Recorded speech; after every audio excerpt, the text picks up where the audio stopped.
Hello students, स्वागत है आप सभी का आपके अपने चैनल गॉड क्लासेस पर। गॉड क्लासेस यानी मैथ्स भी एंड मस्ती भी। तो आज टीचर्स डे है, तो मेरी तरफ से जो भी टीचर्स कम्युनिटी है, आप सभी को टीचर डे की बहुत बहुत शुभकामनाएं। और आज का जो दिन है, सीबीएसई ने भी आज का दिन चुना है। सीबीएसई का जो सैंपल पेपर है, जिसका हम काफ़ी समय से वेट कर रहे थे कि कब सीबीएसई अपना सैंपल पेपर रिलीज़ करे ताकि फिर आगे हम उसी हिसाब से प्रैक्टिस कर सकें। तो सीबीएसई ने अपना सैंपल पेपर रिलीज़ कर दिया है। कैसे आपको डाउनलोड करना है और क्या सैंपल पेपर में क्या इस बार खास बात है, जैसे लास्ट ईयर सैंपल पेपर में जो दिया था उसके मुकाबले इस साल का सैंपल पेपर कैसा है, थोड़ा इसके बारे में भी बात करेंगे। ठीक है, इसका डिटेल सॉल्यूशन भी आपके सामने जल्दी ही आ जाएगा। अभी हम सिर्फ एनालाइज करेंगे कि सैंपल पेपर किस तरीके का है और क्या हमें उसके ऊपर भरोसा करना चाहिए, या लास्ट ईयर हमने भरोसा किया था नहीं किया था, उसका क्या परिणाम निकला था, सब कुछ आपको बताऊंगा। तो आपको सबसे पहले तो बात कर लेते हैं कि भाई सैंपल पेपर आपको डाउनलोड कहाँ से करना है, कैसे करना है, वो हम डिस्कस कर लेते हैं ज़रा। तो इसको मटाते हैं, हम चलते हैं गूगल बाबा पर। तो गूगल बाबा में आप जाएंगे, यहाँ पर आपको सीबीएसई की जो वेबसाइट है, जो ओरिजिनल वेबसाइट है, उसी पर ही जाना, कहीं और से कुछ डाउनलोड करने की ज़रूरत नहीं है। ठीक है, लिंक मैं आपको डिस्क्रिप्शन बॉक्स में दे दूंगा, वहाँ से आप डाउनलोड कर सकते हो। तो आपको सीबीएसई की वेबसाइट पर आप जाना है, cbse.nic जो मेन वेबसाइट है, इस पर आप क्लिक करेंगे तो यहाँ पर आपके सामने आ जाएगा एकेडमिक वेबसाइट। इस पर आप जाएंगे तो यहाँ पर आपको सबसे पहले ही आपको जो सर्कुलर, यहाँ एकेडमिक सर्कुलर्स हैं, sample question paper for class 10th and 12th for the current affair academic और करंट एकेडमिक सेशन 2024-25। तो ये आपको यहाँ पर दे रखा है एकेडमिक में, इस पर आप क्लिक करेंगे। क्लिक करके आप इस पर आ जाएंगे। ठीक है, यहाँ पर आपको ये दो लिंक दे रखे हैं, ये हिंदी में लेटर है, ठीक है, और ये इंग्लिश में है, तो दोनों में आपको यहाँ पर लेटर दे रखा है और लिंक भी दे रखा है, यहाँ से भी आप जा सकते हो और ये लिंक मैं डिस्क्रिप्शन बॉक्स में भी पेस्ट कर दूंगा, आप वहाँ से भी जा सकते हो। तो हम क्लास 12th की बात कर रहे हैं, तो क्लास 12th पे उस पर जाना है। आपके पास सारे के सारे सब्जेक्ट्स आपके आ जाएंगे। तो जो सब्जेक्ट आपको डाउनलोड करना है उस पर आप जाएंगे, जैसे अभी हम फिलहाल यहाँ मैथमेटिक्स का कर लेते हैं, अप्लाइड मैथमेटिक्स का। तो अप्लाइड मैथमेटिक्स का सैम्पल क्वेश्चन पेपर भी है और मार्किंग स्कीम भी है, यानी उसका पूरा सॉल्यूशन भी है। तो आप उसको डाउनलोड करेंगे, अब यहाँ पर जैसे क्लिक करेंगे तो डाउनलोड ऑप्शन पे आ जाएंगे, ये डाउनलोड आपके सिस्टम में हो जाएगा। ठीक है, मैंने ऑलरेडी डाउनलोड कर रखा है, तो मैं सीधा आपको वहीं लेके चलता हूँ जहाँ हमने ये डाउनलोड किया हुआ है।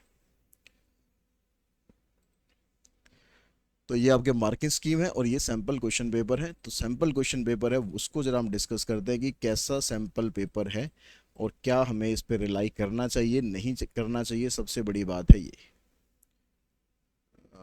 तो इसको चलो वैसे ही ठीक है, आई थिंक इसको जूम करने के लिए, फिर तो वैसे ही ठीक था, उसी में हम जूम कर रहे थे। चलिए, तो यहीं से हम इसको थोड़ा सा जूम कर लेते हैं ताकि समझने में आपको आसानी रहे। तो देखिए, जो सैम्पल पेपर है, अब इसमें सबसे पहला जो क्वेश्चन था कि क्या फॉर्मेट में कोई चेंज होगा, जैसे पिछले काफ़ी समय से डिफरेंट डिफरेंट न्यूज़पेपर्स में और आर्टिकल्स में आ रहा था कि भाई सीबीएसई इस बार अपने सैम्पल पेपर्स में चेंजेस कर सकती है। तो क्या सीबीएसई ने चेंजेस करे हैं? बिल्कुल भी चेंज नहीं किया है, पैटर्न में बिल्कुल भी चेंज नहीं किया है। पहले भी आपके पास टोटल 38 क्वेश्चंस थे, अब भी 38 क्वेश्चंस हैं। पहले भी 5 सेक्शंस थे, अभी भी 5 सेक्शन है। और जो पहला सेक्शन है उसमें 1 से 18 तक एमसीक्यू क्वेश्चंस थे, अभी भी एमसीक्यू क्वेश्चंस हैं। क्वेश्चन नंबर 19 और 20 असर्शन रीजन का होता है, वो अभी भी असर्शन रीजन का ही क्वेश्चन है, मतलब सेक्शन ए में कोई चेंज नहीं। सेक्शन बी में 5 क्वेश्चन थे, 21 से 25, इस साल भी 5 ही क्वेश्चन है। उसके बाद सेक्शन सी पे जाते हैं, वहाँ पर ये 6 क्वेश्चन है, तो यहाँ पर भी कोई चेंज नहीं है। सेक्शन डी में जाएंगे, यहाँ पर 4 क्वेश्चन है, इसमें भी कोई चेंज नहीं है। सेक्शन ई में केस स्टडी होती है, 3 क्वेश्चन होते हैं, यहाँ पर भी कोई चेंज नहीं है। इनके मार्क्स में भी कोई चेंज नहीं है, मतलब पैटर्न में कोई भी चेंज सीबीएसई ने नहीं करा है। जैसा अभी तक हम सोच रहे थे कि क्या चेंज होगा क्या नहीं होगा, तो कोई चेंज नहीं है, लास्ट ईयर वाला ही पैटर्न हमें फॉलो करना है। ठीक है, अब उसके बाद हम आते हैं जरा इसके क्वेश्चंस के लेवल पर। तो इससे पहले मैं बता दूं, जो लास्ट ईयर सीबीएसई का सैम्पल पेपर था, काफ़ी इजी लेवल का सैम्पल पेपर था, और उसके कंपैरिजन में अगर हम देखें तो हमारा जो पेपर आया था फाइनल, वो थोड़ा टफ आया था, थोड़ा लेंदी आया था। सैम्पल पेपर के अगर कंपैरिजन करें तो दोनों में काफ़ी डिफरेंस था। तो इस साल सीबीएसई ने इस चीज़ को शायद रियलाइज़ किया है या जो भी किया है, तो सीबीएसई ने सैम्पल पेपर इस बार बिल्कुल आसान नहीं दिया, लड्डू लेवल का जिसे कहते हैं ना, कि वो पेपर नहीं दिया हुआ है। तो अच्छा सैम्पल पेपर दिया है, अच्छा सैम्पल पेपर दिया है। ओवरऑल जब आप इसके क्वेश्चंस को देखोगे तो कुछ क्वेश्चंस आपको थोड़े से ट्रिकी लग सकते हैं, कुछ क्वेश्चन थोड़ा सा ट्विस्ट करके पूछे गए, मतलब सीधा सीधा नहीं है कि आप स्ट्रेट फॉरवर्ड गए, क्वेश्चन आपने सॉल्व करा और सैम्पल पेपर जैसे लास्ट ईयर का सैम्पल पेपर था उसमें और उसमें आप कंपेरिजन करोगे तो बहुत डिफरेंस है। ठीक है, लेवल में बहुत डिफरेंस है और ये अच्छी बात है, क्योंकि सैम्पल पेपर अगर सीबीएसई थोड़ा सा स्टैंडर्ड मेंटेन कर दी है तो फिर स्टूडेंट भी उसी हिसाब से प्रिपरेशन पे अपनी ध्यान देंगे। लास्ट ईयर जैसे सैम्पल पेपर तो बहुत आसान था, तो बहुत से स्टूडेंट ने सोचा कि भाई इसी तरह का पेपर आ जाएगा, लड्डू लेवल का पेपर आ जाएगा, तो बड़े आराम से हम पेपर को अटैम्प्ट कर लेंगे। लेकिन क्वेश्चन जब फाइनल पेपर आया तो उसमें कई क्वेश्चन थोड़े ट्विस्ट करके दे रखे थे, लेंथी क्वेश्चन दे रखे थे। कुछ स्टूडेंट जिन्होंने अच्छी से प्रिपरेशन नहीं करी थी, सिर्फ सैम्पल पेपर को एक आइडियल लेकर चले थे, उनको थोड़ा सा प्रॉब्लम हुई थी। तो इस साल सीबीएसई ने सैम्पल पेपर भी अच्छा दिया है मेरे हिसाब से, जो भी मैंने क्वेश्चन इसमें देखे हैं। आप भी यहाँ पर जो क्वेश्चन देखोगे तो एमसीक्यू क्वेश्चन भी ऐसा नहीं है कि आप हर एक क्वेश्चन को बिल्कुल ही इजी तरीके से कर पाओगे, थोड़ा सा आपको सोचना पड़ेगा, दिमाग लगाना भी पड़ेगा। यहाँ पर आपसे एरिया पूछता है, area and square you bounded by the curve y equals to this, x axis x equals to 1, x equals to 4। ठीक है, हालांकि ये जो क्वेश्चन है ये आउट ऑफ सिलेबस क्वेश्चन है, मतलब एरिया बाउंडेड रीजन हमारे सिलेबस में है नहीं, तो पहला ही क्वेश्चन आपको थोड़ा सा इसने झटका देते हुए सीबीएसई ने दिया है।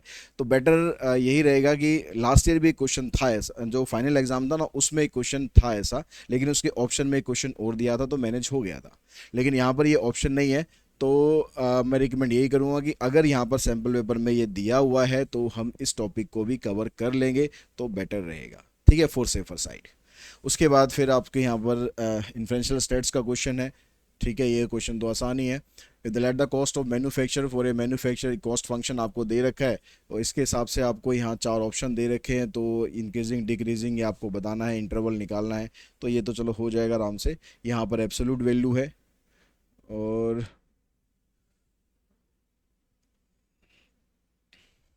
उसके बाद क्वेश्चन आ जाता है आपके पास क्वेश्चन नंबर 5 में। यहाँ पर आपको ये भी इन्फ्रेंशियल स्टेट्स का ही क्वेश्चन है। ठीक है, डिग्री ऑफ फ्रीडम आपको इसमें से निकालना है। और उसके बाद फिर ये एलपीपी का क्वेश्चन हो गया, तो एलपीपी का क्वेश्चन भी यहाँ पर ठीक ठाक ही दे रखा है आपको। ठीक है, यहाँ पर एक कंस्टेंट दे रखे हैं आपको, तो ये ग्राफ आपको बताना है। उसके बाद ये प्लेयर रोल प्रोबेबिलिटी का क्वेश्चन आ गया, एक्सपेक्टेड गेन आपको बताना है। ठीक है, यहाँ पर डेप्रिसिएशन हो गया आपके पास। और उसके बाद फिर यहाँ पर आपको एक पैराबोलिक पाथ दे रखा है, the fish reaches the highest height in the path at the slope of the path, यहाँ पर स्लोप का क्वेश्चन आ गया। तो इस बार काफ़ी मतलब वैरायटी के क्वेश्चंस दे रखे हैं। ठीक है, पिछली बार की तरह नहीं है कि बिल्कुल आसान आसान से क्वेश्चन आपको पकड़ा दिए। फिर ये प्रोबेबिलिटी का क्वेश्चन आ गया, इसमें वेरिएंस आपसे पूछा है। यहाँ पर फिर ये कांग्रेस मॉडुलो का क्वेश्चन है। और फिर आपके पास ये न्यूमेरिकल इनिक्वालिटी का क्वेश्चन आ गया, the value of 1/x for the given value of x belongs to this, तो द कंपोनेंट। फिर टाइम सीरीज का क्वेश्चन आ गया, यहाँ पर आपके पास फाइनेंशियल मैथमेटिक्स का क्वेश्चन है ये। तो ओवरऑल अगर आप देखोगे तो ये डिफरेंशियल इक्वेशन का क्वेश्चन आ गया, मैट्रिक्स हो गया। ठीक है, और ये आपके पास order and degree and differential equation हो गया। उसके बाद फिर दो आपके पास एसेशन रीजन के क्वेश्चन है। यहाँ पर ये आपके पास हो गया क्वेश्चन किसका, ये भी डिफरेंशियल इक्वेशन में से ही compounded, the effective rate of interest का क्वेश्चन हो गया, नॉमिनल रेट आपको दे रखा है। ठीक है, और उसके बाद फिर यहाँ पर ये मैट्रिक्स का क्वेश्चन आ गया। तो कुल मिलाकर इस बार अच्छे लेवल के क्वेश्चन दे रखे हैं। मैं अभी सॉल्यूशन की बात नहीं कर रहा हूँ, सॉल्यूशन के लिए डिटेल वीडियो हम लाएंगे जिसमें आपको हर एक क्वेश्चन का सॉल्यूशन समझाया जाएगा कि कैसे इसका सॉल्यूशन आप कर सकते हो। तो यहाँ पर मतलब क्वेश्चन की जो वैरायटी है काफ़ी अच्छी वैरायटी है और अच्छे लेवल के क्वेश्चन इस बार हैं। उसके बाद सेक्शन बी में आप जाएंगे तो यहाँ पर आपके पास मिक्सचर एलिगेशन हो गया, फिर उसके ऑप्शन में आपको पाइप एंड सिस्टम दे रखा है, फिर रेसेस एंड गेम्स का क्वेश्चन आ गया, फिर यहाँ पर बोट्स एंड स्ट्रीम्स का क्वेश्चन हो गया। और उसके बाद फिर आपसे प्रोबेबिलिटी का क्वेश्चन इसके ऑप्शन में, फिर आपको फिर प्रोबेबिलिटी का क्वेश्चन दे दिया। ठीक है, ये आपके पास आ जाएगा नॉर्मल डिस्ट्रीब्यूशन में से, मैट्रिक्स हो गया। ठीक है, तो यहाँ भी मैट्रिक्स का क्वेश्चन भी मतलब ऐसा ऐसा नहीं कि भाई बहुत डिफिकल्ट क्वेश्चंस है, लेकिन आप ये कह सकते हो कि लेवल अच्छा है क्वेश्चंस का। उसके बाद सेक्शन सी इसमें रिमाइंडर आपको फाइंड करना है। यहाँ पर आपके पास इन्फ्रेंशियल स्टैट्स का क्वेश्चन है और यहाँ पर 2 सैंपल आपको दे रखे हैं। नॉर्मली जो आपको दिया जाता है ज़्यादातर वो 1 सैंपल का क्वेश्चन अभी तक आ रहा था फाइनल एग्जाम के अंदर। यहाँ पर आपको 2 सैंपल दे रखे हैं इसके ऑप्शन में, लेकिन आपको एक दे दिया है क्वेश्चन इसने। इसमें आपको एक ही सैंपल दे रखा है, इसमें एक ही सैंपल दे रखा है, तो इसके ऑप्शन में आपको क्वेश्चन यहाँ पर इसने दे दिया है। फिर ये प्रोबेबिलिटी का पॉइजन डिस्ट्रीब्यूशन का क्वेश्चन हो गया, ये इन्फ्रेंशियल स्टेट्स का क्वेश्चन हो गया। CAGR बहुत से बच्चे कहते हैं CAGR तो हमारे सिलेबस में नहीं है, तो भैया देख लो क्वेश्चन है और CAGR सिलेबस में है। ठीक है, कुछ लोग बच्चे कमेंट कर देते हैं पूरा सिलेबस पढ़े बिना। ये LPP का आपको यहाँ पर फॉर्मेशन करनी है, सिर्फ फॉर्मुलेट एन LPP, सिर्फ फॉर्मुलेशन करनी है, यानी सॉल्व आपको पूरा यहाँ पर नहीं करना है, सिर्फ आपको इक्वेशंस बनानी है। उसके बाद ये आपके पास एक ऑक्टागोनल प्रिज्म हो गया और इसमें ये क्वेश्चन आपको प्रोबेबिलिटी का क्वेश्चन हो गया, प्रोबेबिलिटी डिस्ट्रीब्यूशन का। टेबल आपको बनी बनाई दे रखी है, बस आपको इसमें P की वैल्यू, इस तरह का क्वेश्चन लगभग हर बार के पेपर में आया है, जिसमें प्रोबेबिलिटी डिस्ट्रीब्यूशन होता है, यहाँ पर P होता है या K होता है या M होता है, उसकी वैल्यू आपको फाइंड करनी होती है। तो इस तरह के क्वेश्चन आप अच्छे से प्रैक्टिस ज़रूर कर लें। फिर उसके बाद ये प्रोबेबिलिटी आ गई। अब सेक्शन D जो सबसे इंपॉर्टेंट है, जो स्कोरिंग पार्ट होता है सेक्शन D और सेक्शन E, उसमें आपको क्या क्या दिया हुआ है देखो। यहाँ पर पहले आपको मेथड ऑफ लीस्ट स्क्वायर दिया हुआ है, मेथड ऑफ लीस्ट स्क्वायर। उसके ऑप्शन में आपको मूविंग एवरेज का क्वेश्चन दिया है, लेकिन यहाँ पर इस बार ऑड नंबर में नहीं दे रखा, 4 क्वार्टरली मूविंग एवरेज दे रखा, मतलब इवन नंबर में दे रखा है। तो 4 नंबर में 5 नंबर में क्वेश्चन डिजर्व करता है। ठीक है, अगर ये ऑड नंबर में हो जाता है तो क्वेश्चन थोड़ा छोटा हो जाता है। उसके बाद फिर आपको एक क्वेश्चन ये क्रैमर रूल का है। ठीक है, इसके ऑप्शन में फिर आपको एक क्वेश्चन यहाँ पर दे दिया इसने, तो ये भी आपका यहाँ पर ये मैट्रिक्स मेथड से करना है और ये क्रैमर रूल से करना है। दोनों में इसने मेथड का नाम लिखा हुआ है, तो आपको कोई एक मेथड भी अच्छे से आता है तो आप ये क्वेश्चन आराम से कर लेंगे। उसके बाद ये सप्लाई और डिमांड कर्व, यहाँ पर ये पूरा एक तरह से केस स्टडी टाइप बनाकर इसने क्वेश्चन पूरा दे दिया 4 नंबर में। ठीक है, आपको डिमांड फंक्शन बताना है, फिर उसके बाद कंज्यूमर सरप्लस भी बताना है। फिर यहाँ पर ये डेप्रिसिएशन का क्वेश्चन दे दिया, इसको भी मैं कहूँगा एक तरह से केस स्टडी टाइप ही बना के इन्होंने दे दिया, केस स्टडी में नहीं दिया लेकिन केस स्टडी टाइप ही बनाकर इन्होंने दे दिया पूरा। उसके बाद सेक्शन E जो केस स्टडी है, केस स्टडी जो पहली केस स्टडी आपके पास आ रही है उसमें यहाँ पर आपको मैक्सिमा मिनिमा की केस स्टडी हो गई है। ठीक है, पहली केस स्टडी मैक्सिमा मिनिमा की है। उसके बाद दूसरी case study equated monthly installment की है। तो इसमें दोनों मेथड से देखो आपको कैलकुलेट करने को बोल रहा है, फ्लैट रेट मेथड से भी और रिड्यूसिंग बैलेंस मेथड से भी। Find the number of payment and find the rate of interest per month, number of payment भी बतानी है आपको, इंटरेस्ट भी बताना है, and what are the monthly payment of installment using reducing balance method. और इसके ऑप्शन में कह रहा है कि monthly payment of the installment using the flat rate method. और फिर लास्ट में कह रहा है what is the total interest payment made in the process applied to calculate EMI in the above part 37 का सेकेंड पार्ट। इसमें जो आपने टोटल मिलाकर जो इंटरेस्ट आपने पे किया है वो आपको बताना है। और यहाँ जो केस स्टडी, ये सबसे इसने इंटरेस्टिंग दे रखा है, जो केस स्टडी थर्ड जो दे रखी है, इसने LPP में से केस स्टडी दे रखी है और ट्रांसपोर्टेशन प्रॉब्लम दे रखी है। LPP आई थिंक जब से कोर मैथ जो नया वाला कोर आपका जो मैथमेटिक्स है, जो स्टैंडर्ड मैथमेटिक्स है, LPP उसमें काफ़ी टाइम से उसका पार्ट रहा है और कभी भी बोर्ड एग्ज़ाम में इसका क्वेश्चन देखने को नहीं मिला है, ट्रांसपोर्टेशन का क्वेश्चन कभी भी देखने को नहीं मिला है। और इस साल लेकिन सैम्पल पेपर में इन्होंने केस स्टडी में ट्रांसपोर्टेशन का क्वेश्चन इन्होंने डाल दिया है।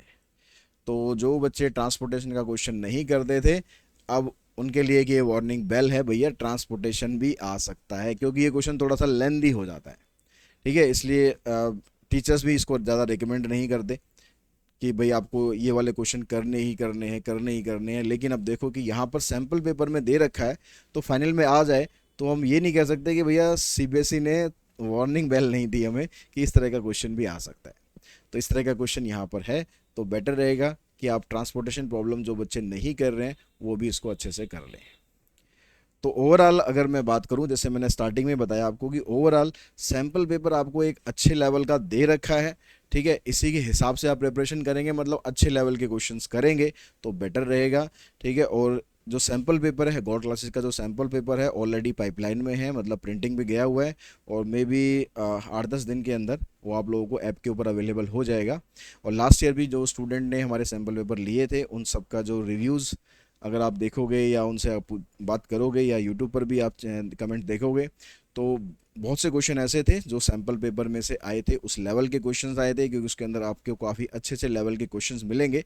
तो वो सैम्पल पेपर भी आप लोगों के सामने जल्दी आने वाला, और जैसे ही आएगा आप लोगों को मैं ज़रूर बताऊंगा। और आपकी बोर्ड एग्जाम की प्रिपरेशन के लिए सबसे बेस्ट सैम्पल पेपर है, मैं ये कहूँगा, क्योंकि आप बाकी अदर सैम्पल पेपर देखोगे तो उनमें बहुत से क्वेश्चन आपको ऐसे मिलेंगे जो कोर मैथमेटिक्स से रिलेट करते हैं। हमारा जो सैम्पल पेपर है प्योरली और प्योरली अप्लाइड मैथमेटिक्स के स्टूडेंट्स के लिए है, सारे क्वेश्चन उसमें अप्लाइड मैथमेटिक्स के स्टूडेंट के लिए ही है। तो आपको उसमें 10 प्रैक्टिस पेपर मिलेंगे, 10 सैम्पल पेपर मिलेंगे, कंप्लीटली सॉल्व मिलेंगे। बाकी जो डिटेल है, क्या उसकी प्राइस रहेगी, आप कैसे उसको परचेज कर सकते हैं, उसको जब वो आ जाएगा, जब हमारे पास आ जाएगा तब हम आपको ज़रूर उसमें बताएंगे। तो आज की इस वीडियो में इतना ही। Thanks all of you.